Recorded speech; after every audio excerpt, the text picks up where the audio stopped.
এমএলএর গাড়ি গিয়াস আলী উনি মোল্লা। ছিলেন না তো? না না উনি ছিলেন। আপনার ছেলে কি এমএলএ গাড়ি চালান? এমএলএ ওনার সঙ্গে পার্টি করতো, ওর সঙ্গে আসা যাওয়া করতো না। গাড়ি চালাতো। গাড়ির নাম প্লেটে জলজল করছে বিধায়কের নাম, তারপরও সেই গাড়ি বিধায়কের নয় বলে দাবি। হাওড়া শিবপুরে মর্মান্তিক দুর্ঘটনার কবলে মগরাহাট পশ্চিম বিধানসভা কেন্দ্রের তৃণমূল বিধায়ক গিয়াসউদ্দিন মোল্লার গাড়ি। হাওড়া শিবপুরের ফোরশোর রোডের ঘটনায় মৃত্যু হয় এক কিশোরী চালক সহ মোট 3 জনের। যদিও সে সময় গাড়িতে ছিলেন না বিধায়ক। মৃত চালকের বাবার দাবি তার ছেলে বিধায়কের গাড়ি চালাতেন। আমার বাড়িতে একটা পুজো পাঠ ছিল, আমার বোনকে আনতে গিয়েছিল। ওর বোন যে ছিল আমার সালার মেয়েকে আনতে যেতে পারে, উনি ফোনে কথা হয়েছে আমাকে, আমি 10 মিনিট পরে ঢুকে যাচ্ছি। তারপরে আমার ফোনটা দেখছি অফ, কোনো কথা হয়ে যাচ্ছে না। ঠিক আছে, তবে খবরটা পেয়েছি কি হাড়াক অ্যাক্সিডেন্ট হয়েছে। এমএলএর গাড়ি গিয়াস আলী উনি মোল্লা। ছিলেন না তো? না না উনি ছিলেন। আপনার ছেলে কি এমএলএ গাড়ি চালান?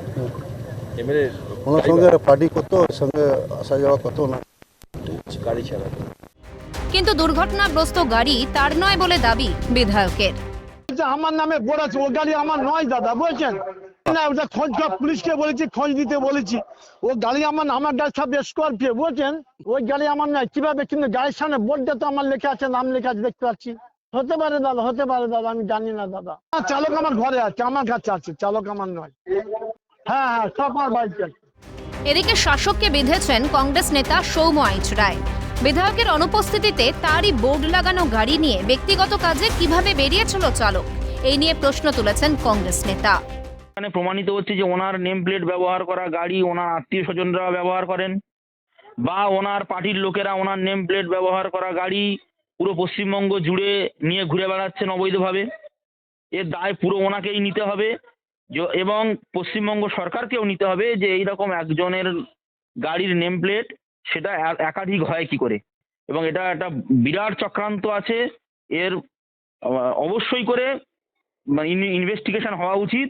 অন্যদিকে এ বিষয়ে মুখ খোলেন মথুরাপুরের বিজেপির সভাপতি নবেন্দু সুন্দর নস্কর। একজন বিধায়কের গাড়ি এইভাবে একটা দুর্ঘটনাস্থলে পাওয়া যাওয়া মানে এটা তো তদন্ত করে দেখা উচিত। তার মানে কি এর মধ্যে তো কোনো মানে গভীর কোনো ষড়যন্ত্র বা ইয়ে লুকিয়ে আছে কিনা? বিধায়কের গাড়িও ওখানে যায়নি, তাহলে এটা কার গাড়ি? তাহলে কি বিধায়কের নাম ভাঙিয়ে অন্য কেউ গাড়িটা ব্যবহার করছিল? এই বিস্তারিত বিষয়গুলো পুলিশের খতিয়ে দেখা দরকার। রাজ্যে চলছেটা কি? দুর্ঘটনাস্থলে তৃণমূল বিধায়কের বোর্ড লাগানো গাড়ি উদ্ধার ঘিরে শুরু হয়েছে রাজনৈতিক তরজা, যা নিয়ে শাসককে এক হাতে নিয়েছেন বিরোধীরা। বিধায়কের গাড়ি না হলে কেন গাড়িতে রয়েছে বিধায়কের নেম প্লেট? কোথাও কি পুরো ঘটনা থেকে নিজেকে বাঁচানোর চেষ্টা তৃণমূল বিধায়কের? সৈকত ঘোষ ও দেবকুমার দেওয়ের রিপোর্ট, ক্যালকাটা নিউজ।